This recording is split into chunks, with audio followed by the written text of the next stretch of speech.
Hi guys! Ngayong gabi ako po ay magta-try na magluto ng bulalo. Never ko pa itong na-try.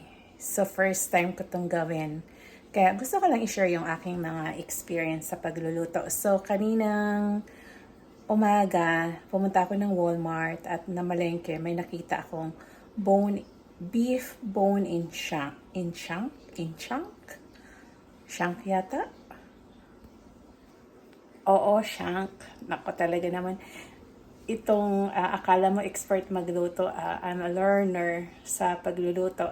Dati kasi lahat ng nagluluto, ang asawa ko ngayon, nasa Pilipinas siya, kaya ako ngayon ang gumagawa. So, at the same time, dinodocument ko lang yung aking pagluluto para madali ko siyang matandaan. So, ayun na nga po, going back, may nabili ako na almost $14 na bone in chunk na beef. So, ayun.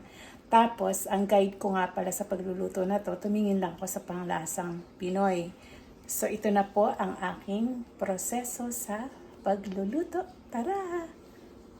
So, ito na po yung beef na nabili ko. Since hindi naman siya frozen, hinugasan ko lang. Tapos, sabi naman ng panlasang Pinoy, kahit anong klaseng sibuyas. So, ayan po, nag-chop na ako ng isang buong sibuyas. So, tapos, ilalagay po natin to siya.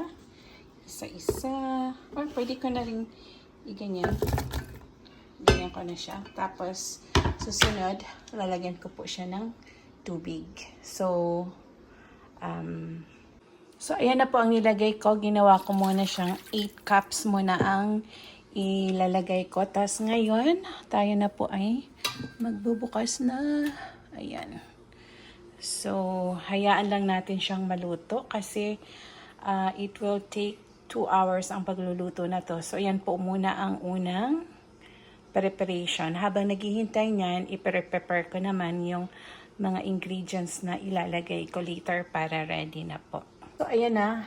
Inilalaga ko na siya ngayon at hayaan ko lang muna siya. Hey Google, set timer for 1 hour. Alright. 1 hour, starting now. Ayan po, kumukulo na ang aking nilaga. Nakikita nyo na po, it's boiling na. So, gagamit din po ako ng beef broth. Dadagdagan ko kasi parang konti yung tubig for 2 hours ko na ilalaga to. So, ilagay ko na ito ngayon. Yeah.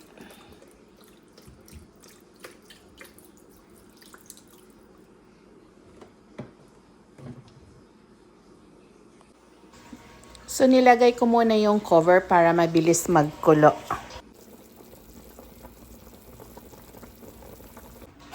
So, ngayon piniprepare ko na yung onion leaves habang nagpapakulo. Ipiprepare ko ito. Nabili ko lang to ng less than $1 sa Walmart. So, it's not bad. It's a good recipe suggestion actually from Panlasang Pinoy. Hindi siya magastos. Siya nga pala, bago ko yan kinat, hinugasan ko na yan ha. Baka sabihin ninyo hindi ko siya hinugasan.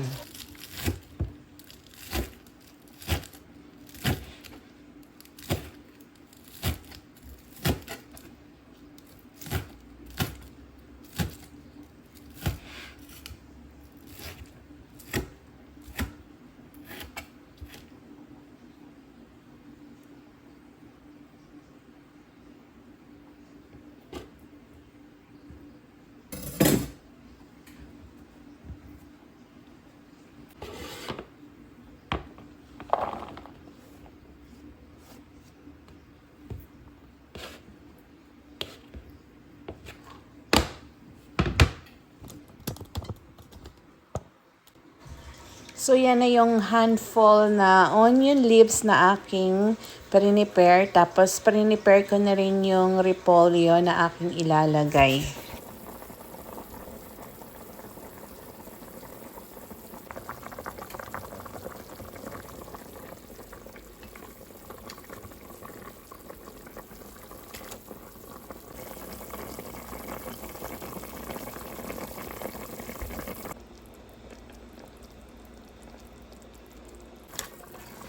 After 1 hour and 50 minutes na pagpapakulo, nilagay ko na yung repolyo para maluto siya. And then after 10 minutes naman, ilalagay ko ang onion leaves.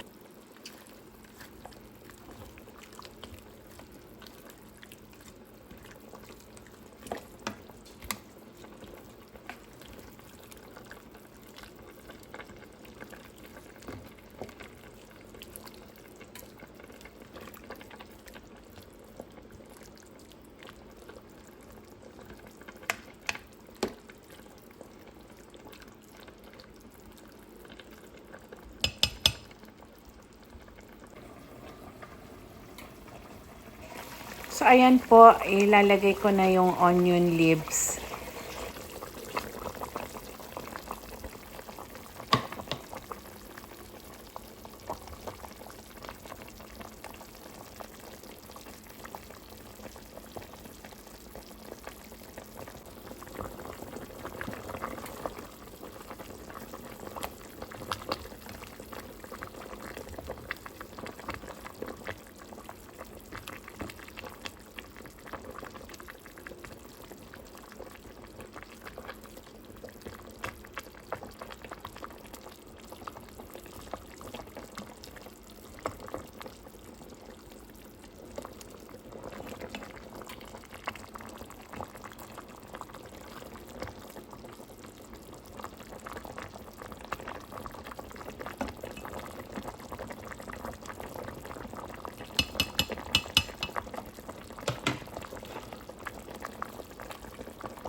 So guys, husgahan na natin ang aking first time na pagluto ng bulalo.